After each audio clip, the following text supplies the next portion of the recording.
몸이 아파도 마음까지 꺾이지 않는다. 원효대사. 몸이 아픈 건 어쩔 수 없다. 하지만 마음까지 무너지는 건 다른 문제다. 병원에서 돌아오는 버스 안에서 창밖을 보고 있는 사람이 있습니다. 창에는 그의 얼굴이 희미하게 비칩니다. 아무 표정이 없습니다. 아니, 표정을 지우고 있는 중입니다. 검사 결과를 들었습니다. 의사는 차분하게 설명했습니다. 하지만 그 설명이 끝나는 순간 귓속으로 파고든 건 말이 아니라 어떤 커다란 침묵이었습니다. 앞으로 관리를 잘 하셔야 합니다. 의사는 그렇게 말했습니다. 하지만 그 관리라는 말이 그분의 가슴 속에서는 이제 남은 삶은 병을 끌어안고 살아가야 한다는 문장으로 바뀌어 새겨졌습니다. 집으로 돌아와 식탁에 앉습니다. 약봉지를 꺼내 줄지어 놓습니다. 언제부터 이렇게 약이 많아졌을까요? 아침약, 저녁약, 혈압약, 관절약, 소화제. 약봉지 하나하나를 가지런히 놓으면서 자신도 모르게 한숨이 나옵니다. 자식들은 퇴근 후 지쳐 돌아오겠지요. 배우자는 오늘도 걱정스러운 눈빛으로 이것저것 챙겨줄 겁니다. 나는 또 괜찮다, 별거 아니라 해야겠지요. 그렇게 말하는 것이 이제는 습관이 되었습니다. 그런데 정작 마음속에서는 괜찮지 않다는 소리가 자꾸 울립니다. 새벽 2시 잠에서 깹니다. 무릎이, 어깨가, 허리가 아픕니다. 아니면 아플까봐 불안해서 깬 것일 수도 있습니다. 어둠 속에서 천장을 바라봅니다. 그 순간 마음속에서 어떤 목소리가 속삭입니다. 이제 앞으로 어떻게 되는 걸까? 더 나빠지면 어쩌지? 혼자 화장실도 못 가게 되면. 아직 오지 않은 일들이, 아직 현실도 아닌 장면들이 그 새벽의 어둠 속에서 살아있는 것처럼 달려듭니다. 두렵습니다. 억울합니다. 젊었을 때는 그렇게도 열심히 살았는데 새벽같이 일어나 일하고 자식 뒷바라지하고 부모 봉양하고 허리 한번 제대로 펴지 못하고 살아왔는데 이제 좀 쉬어야 할 나이가 되었건만 몸이 이렇게 되고 말았습니다. 그 억울함은 아무에게도 말할 수 없습니다. 말해도 달라지는 게 없으니까요. 외롭습니다. 병은 고독합니다. 아무리 가까운 가족도 내 통증을 대신 느껴줄 수는 없습니다. 내 두려움 속으로 들어와 함께 앉아줄 수는 없습니다. 병실 옆 침대에 누운 다른 환자도 복도에서 손을 잡아주는 자식도 나의 이 깊은 두려움만큼은 온전히 알지 못합니다. 그리고 무력합니다. 내 의지로 어떻게 할 수 없는 일 앞에서 느끼는 그 무력감. 열심히 하면 나아질 것이라 믿으며 살아온 사람들이 아무리 애써도 낫지 않는 몸 앞에 서면 그 믿음조차 흔들립니다. 몸이 무너지면 사람은 그것보다 더 빨리 마음이 먼저 무너집니다. 바로 이것이 오늘 이 자리에서 우리가 가장 진지하게 살펴봐야 할 진실입니다. 그런데 여기 1400년 전에 이 땅을 걸어가며 바로 이 고통의 깊은 곳을 들여다봤던 한 사람이 있었습니다. 그는 왕족도 아니었고 편안한 절간에 앉아 경전이나 외는 스님도 아니었습니다. 진흙탕 속에서 살았고 평민들과 함께 웃고 울었으며 몸의 아픔과 마음의 괴로움이 어떻게 다른지를 온몸으로 탐구했습니다. 그의 이름은 원효입니다. 오늘 이 시간 우리는 원효대사의 눈을 빌려 이 아픔을 조금 다른 자리에서 바라보려 합니다. 지금 이 글을 읽고 계신 당신, 혹은 사랑하는 누군가의 병으로 마음이 무너진 당신께서 이 이야기를 다 듣고 난 뒤 마음 한켠에 아주 조그만 평온이 자리 잡기를 바랍니다. 첫 번째, 몸보다 먼저 마음이 지친다. 나이가 60을 넘고 70을 향해 가다 보면 아침에 눈을 뜨는 것이 개운하기보다 두려울 때가 있습니다. 어제는 허리가, 오늘은 무릎이, 내일은 또 어디가 아플지 모르는 것이 우리의 현실입니다. 병원 한번 갔다 오면 반나절이 사라집니다. 주사 맞고 약 처방받고 다음 예약 날짜 받아들고 집에 오면 온몸이 파김치가 됩니다. 이것이 이제 삶의 리듬이 되어버렸습니다. 젊은 시절의 몸은 내가 마음먹은 대로 움직여주는 충실한 도구였습니다. 가고 싶은 곳이 있으면 다리가 움직여 주었고 보고 싶은 것이 있으면 눈이 밝혀주었습니다. 무거운 짐도 들 수 있었고 밤을 새워 일해도 아침이 되면 회복되었습니다. 그 몸이 이제 내 말을 듣지 않습니다. 조금만 걸어도 숨이 차고 계단 하나를 오르는 것이 큰일이 되었습니다. 오히려 나를 거역하고 나를 괴롭히는 족쇄처럼 느껴지기도 합니다. 병원 대기실에 앉아 내 이름이 불리기를 기다리는 시간, 그 짧은 10분이 영겁의 시간처럼 느껴집니다. 검사 결과를 기다리는 일주일은 어떻습니까? 밥을 먹어도 모래알 같고 잠을 자도 잔 것 같지 않습니다. TV를 켜도 소리가 귀에 들어오지 않습니다. 뭔가 결과가 나오기 전까지는 일상의 모든 것이 잠시 정지된 것 같은 느낌입니다. 환자 본인만 힘든 것이 아닙니다. 곁에서 지켜보는 가족들도 마찬가지입니다. 아픈 배우자를 바라보며 내가 대신 아파줄 수 있다면 좋으련만 하고 속을 태우지만 해줄 수 있는 것이라곤 약과 물을 챙겨주는 것뿐이라는 무력감에 시달립니다. 자식들은 걱정이 되어 전화를 해오지만 전화를 받으면서도 걱정 마라, 별거 아니다라고 말하게 됩니다. 진심으로 걱정 말하는 것인지 아니면 짐이 되기 싫어서 그러는 것인지 본인도 잘 모를 때가 있습니다. 경제적인 걱정은 또 어떻습니까? 병원비는 자꾸 나가는데 수입은 없고 자식들에게 손 벌리기는 죽기보다 싫은 그 자존심 때문에 속으로만 끙끙 앓습니다. 우리 세대는 평생 남에게 손 내밀지 않으려 버텨온 세대입니다. 그런 사람들이 이제 자식한테 병원비를 받아야 한다고 생각하면 몸이 아픈 것보다 그 상처가 더 쓰립니다. 이렇듯 병은 단순히 몸의 세포가 고장난 상태가 아닙니다.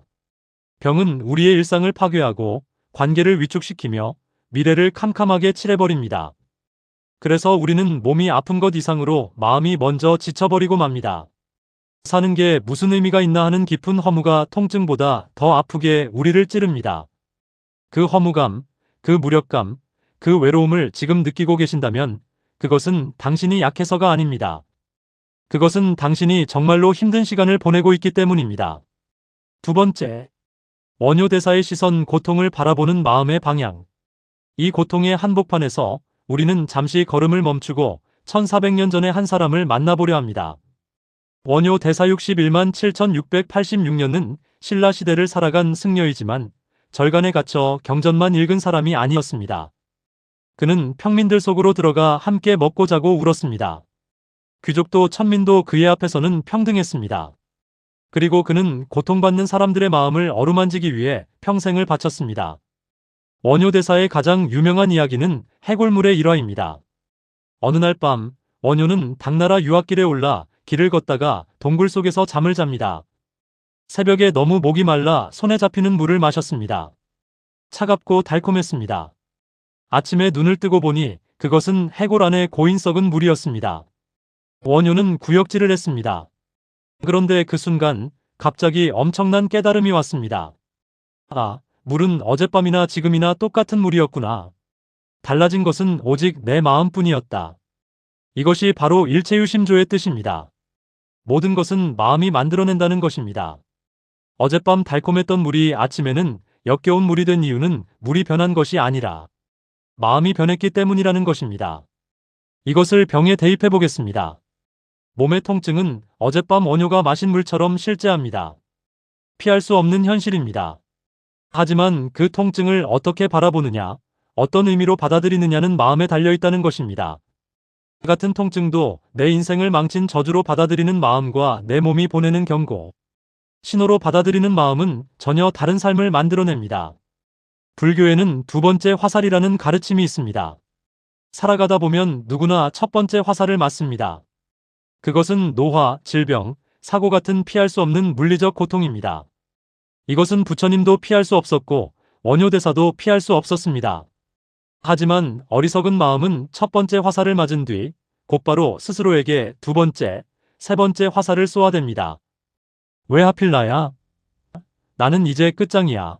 이 고통은 영원할 거야. 나는 가족들에게 짐덩어리야라는 마음의 화살들 말입니다.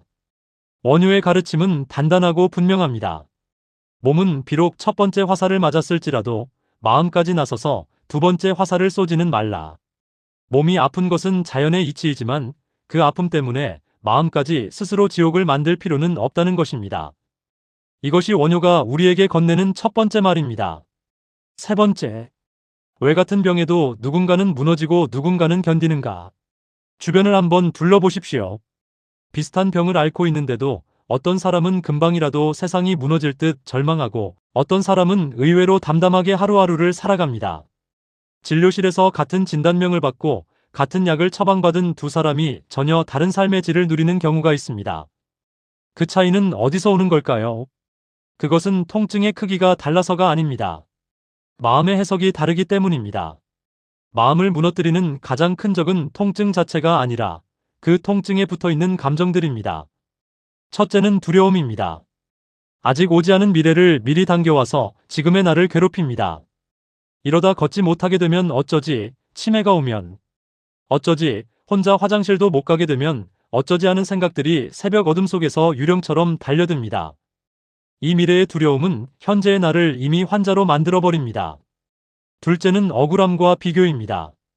저 사람은 나보다 술, 담배도 많이 했는데 저렇게 멀쩡하고 나는 평생 조심하며 살았는데 왜 이런 병에 걸렸나 하는 비교하는 마음이 병을 독으로 만듭니다.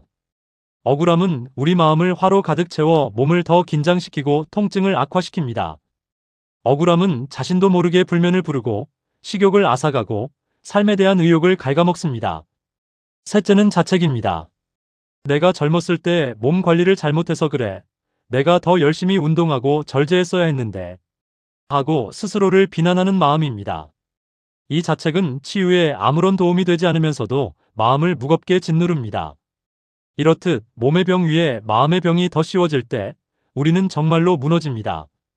통증 자체보다 통증에 대한 두려움이 더 크고 병 자체보다 병에 대한 억울함과 자책이 더 깊은 상처를 남깁니다. 원효대사는 바로 이 지점을 꿰뚫어 보았습니다. 마음의 짐만 덜어내도 육체의 고통은 훨씬 견딜만한 것이 된다는 사실을 말입니다. 그래서 그는 묻습니다. 당신은 지금 첫 번째 화살만 맞고 있습니까? 아니면 스스로에게 두 번째, 세 번째 화살까지 쏘고 있습니까? 네 번째. 원효가 전하는 마음이 무너지지 않는 법. 아픔과 싸우지 말고 인정하라. 오지 말았어야 할 것이 왔다고 부정하면 고통은 더 커집니다. 원효는 모든 현상이 인연에 따라 생기고 멸한다고 했습니다. 내 몸의 병 또한 세월과 인연이 닿아 찾아온 손님입니다. 싸우려고 들면 몸은 더 긴장하고 굳어집니다. 그래, 네가 왔구나. 내 몸이 낡아서 네가 찾아왔구나. 하고 사실을 있는 그대로 인정하는 순간 마음의 저항이 줄어들고 비로소 쉴 틈이 생깁니다. 왜 나인가라는 질문을 멈추라. 이 질문에는 답이 없습니다. 아무리 묻고 또 물어도 돌아오는 것은 침묵뿐입니다. 답이 없는 질문을 붙들고 있으면 마음은 병듭니다. 왜 나인가를 이제 어떻게 할 것인가로 바꾸십시오. 원망의 에너지를 나를 돌보는 에너지로 바꾸는 것입니다.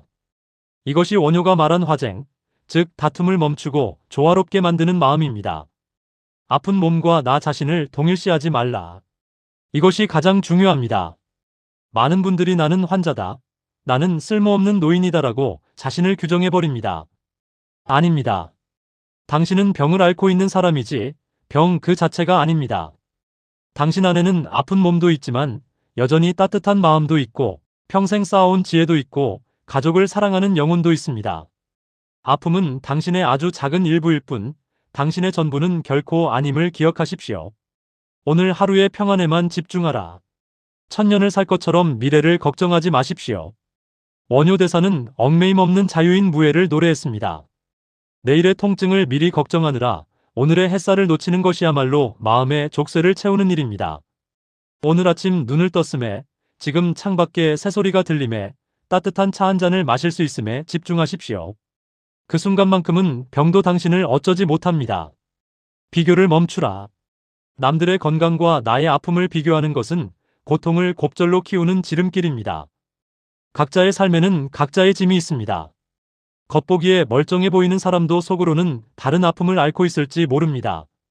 당신의 병은 당신의 삶의 이야기 속에서 일어난 일입니다. 이것은 경쟁이 아닙니다. 비교를 멈출 때 비로소 내 몸을 온전히 돌볼 수 있습니다. 두려움의 생각을 사실처럼 믿지 말라. 새벽에 찾아오는 이러다 큰일 나는 거 아닐까 하는 생각은 사실이 아닙니다. 그것은 그저 생각일 뿐입니다. 마음이 만들어낸 공포 영화와 같습니다.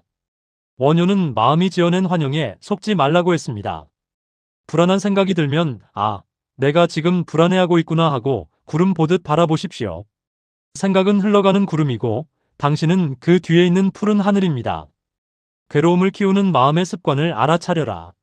내가 언제 더 괴로워지는지 가만히 살펴보십시오. 혼자 있을 때인지 밤이 되었을 때인지 아니면 뉴스를 볼 때인지 내 마음이 고통을 확대 재생산하는 순간을 알아차리는 것만으로도 고통은 힘을 잃습니다. 또 내 마음이 나를 겁주고 있구나 하고 알아차리십시오. 알아차림 자체가 평온의 시작입니다. 내 몸을 미워하지 말고 가엽게 여겨라. 평생 나를 위해 일해준 몸입니다. 자식 키우고 돈 벌고 세상 사느라 닳고 다른 고마운 몸입니다. 이제 아프다고 해서 이 몸을 구박해서야 되겠습니까? 미안하다, 고생했다, 많이 아프지? 하고 아픈 부위를 따뜻한 손으로 쓸어주십시오. 내 마음이 내 몸을 진심으로 위로할 때 비로소 몸 안에서도 치유의 기운이 돌기 시작합니다. 5번째, 통증 속에서 나를 지키는 마음 훈련. 이제 실생활에서 바로 해볼 수 있는 마음 연습을 알려드리겠습니다. 통증이 밀려올 때, 병원 가기가 두려울 때 이렇게 해보세요. 갑자기 통증이 심해질 때는 마음속으로 이렇게 말해보세요. 이것은 지나가는 바람이다. 내 몸이 지금 반응하고 있을 뿐이다. 나는 이 통증보다 크다. 고통 속에 푹 빠져서 허우적거리지 말고 한 걸음 물러나서 고통을 바라보는 구경꾼이 되어보는 겁니다. 통증을 나라고 생각하지 말고 그것이라고 부르십시오. 잠들기 전 불안한 생각이 꼬리를 물 때는 생각의 스위치를 끄는 연습이 필요합니다. 누워서 발가락 끝부터 머리까지 천천히 힘을 빼며 몸에게 말을 거십시오. 오늘 하루 버티느라 애썼다. 내일 걱정은 내일 하고 지금은 쉬어라. 원효가 해골물을 마시고 깨달았듯 편안하다고 생각하면 편안한 잠자리가 되고 불안하다고 생각하면 가시방석이 됩니다. 몸의 긴장을 푸는 것이 마음을 푸는 가장 빠른 길입니다. 병원에 다녀와서 마음이 무너질 때는 따뜻한 물 한 잔을 앞에 두고 잠시 눈을 감으십시오. 그리고 병원에서의 기억, 의사의 차가운 말투, 검사 결과의 숫자들을 숨을 내쉴 때마다 몸 밖으로 내보낸다고 상상하십시오. 그것은 기록일 뿐 나의 존엄은 다치지 않았다. 라고 되뇌십시오. 병원 문을 나서는 순간 당신은 환자가 아니라 다시 존엄한 인간으로 돌아와야 합니다. 가족이 아픈 것을 지켜보는 분들도 훈련이 필요합니다. 하루에 한 번은 반드시 바깥 공기를 쐬고 햇볕을 받으십시오. 죄책감 갖지 마십시오. 당신의 마음이 밝아야 그 밝은 기운이 환자에게 전달됩니다. 내가 무너지면 환자도 기댈 곳이 없습니다. 나를 지키는 것이 곧 환자를 지키는 길입니다. 6번째, 병마와 싸우는 당신에게 전하는 깊은 위로. 사랑하는 시청자 여러분, 당신은 지금 약해진 것이 아니라 누구보다 치열하게 싸우고 있는 중입니다. 남들이 보기에는 그저 침대에 누워있는 것처럼 보일지 몰라도 당신은 매 순간 통증을 견디며 생명을 지켜내고 있는 위대한 전사입니다. 그 싸움은 외롭고 고되지만 결코 헛된 것이 아닙니다. 아픈 몸으로 하루를 살아내는 것, 아침에 눈을 뜨고 다시 약을 삼키며 하루를 시작하는 것, 그것만으로도 당신은 충분히 훌륭하고 용기 있는 사람입니다.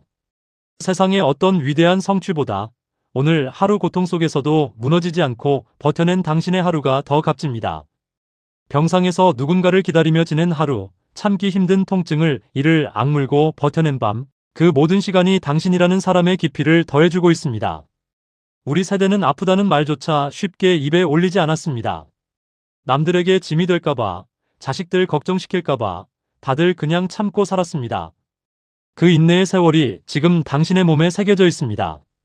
젊은 시절 이른 새벽 차가운 공기를 가르며 일터로 나갔던 발걸음, 자식들 먹이고 애 피느라 당신의 끼니를 걸은 적이 한두 번이 아니었을 그 세월, 그것이 지금 아픈 몸의 아래에 층층이 쌓인 당신의 이야기입니다. 자책하지 마십시오. 당신이 잘못 살아서 아픈 것이 아닙니다. 그저 계절이 바뀌듯 우리 몸에도 겨울이 찾아온 것뿐입니다. 겨울나무가 잎을 다 떨구고 앙상해 보일지라도 그 뿌리는 땅속 깊이 살아 숨쉬듯 당신의 생명력과 당신이 평생 쌓아온 삶의 가치는 병들지 않았습니다.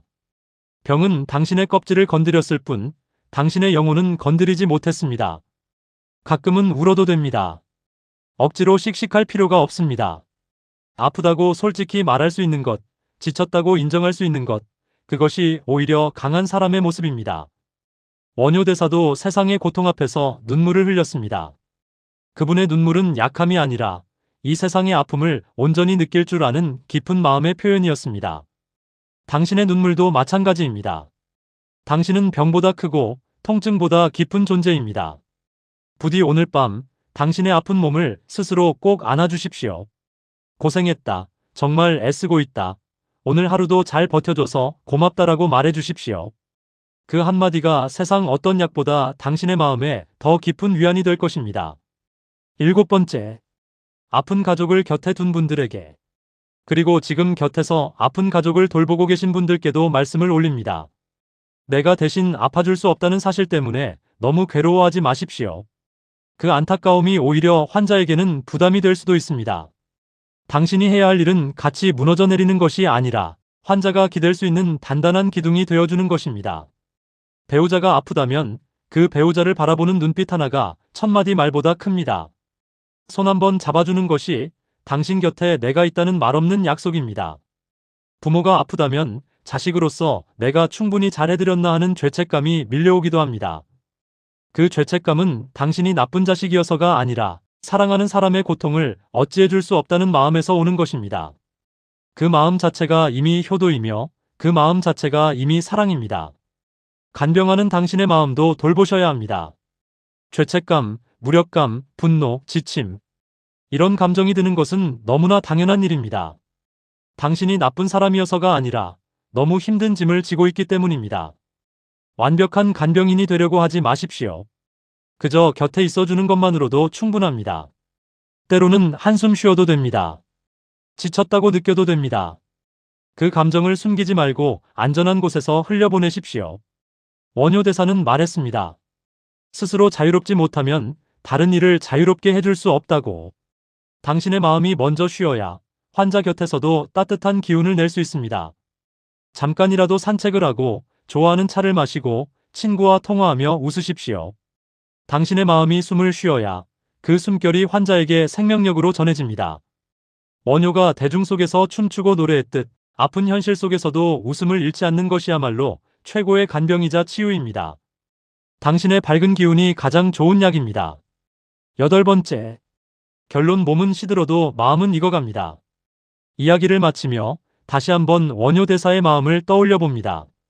우리 몸은 낡은 수레와 같아서 언젠가는 삐걱거리고 결국 멈춰 설 수밖에 없습니다. 이것은 석가모니 부처님도 피하지 못한 인간의 숙명입니다. 그러나 그 수레에 타고 있는 마음이라는 주인은 다릅니다. 몸은 늙고 병들어가지만 그 덕분에 마음은 더 깊어지고 더 너그러워지고 더 지혜롭게 익어갈 수 있습니다. 원효 대사는 686년에 세상을 떠났습니다. 그분의 몸도 결국 흙으로 돌아갔습니다. 하지만 그가 평생 몸으로 살아낸 마음의 지혜는 1400년이 지난 지금 이 순간 당신의 곁에서 조용히 속삭이고 있습니다. 몸은 시간을 이기지 못하지만 마음이 남긴 이야기는 시간을 뛰어넘습니다. 당신도 마찬가지입니다. 당신의 아픈 몸이 세상에서 사라진 뒤에도 당신이 살아낸 마음의 이야기는 사랑하는 사람들의 가슴 속에 오래오래 남을 것입니다. 오늘 밤 통증이 찾아오거든 그 통증을 미워하는 대신 조용히 말을 건네보십시오. 그래, 너도 나와 함께 사느라 고생이 많구나. 미움이 사라진 자리에 작은 평온이 깃들 것입니다. 그 평온함이 당신의 밤을 지켜주기를 기도합니다. 약봉지를 식탁에 올려놓으며 한숨을 쉬는 그 순간에도, 새벽 통증으로 잠에서 깨어 천장을 보는 그 순간에도, 검사 결과를 기다리며 애써 아무렇지 않은 척하는 그 순간에도 당신은 혼자가 아닙니다. 이 오랜 지혜의 말씀이 당신 곁에 함께하고 있습니다. 병든 몸 안에서도 당신의 마음만은 푸른 하늘처럼 자유롭기를 간절히 바랍니다. 몸은 아파도 마음까지 꺾일 필요는 없습니다. 당신은 여전히 온전하고 귀한 사람입니다. 오늘 영상이 마음의 작은 쉼터가 되셨다면 주변에 아픔을 겪고 있는 소중한 분들께 공유해주세요. 저희는 고통보다 깊은 마음의 평온을 전해드립니다. 구독으로 함께해주세요. 당신의 아픈 몸을 위로하는 따뜻한 말 한마디를 댓글로 남겨주세요. 서로에게 큰 힘이 됩니다.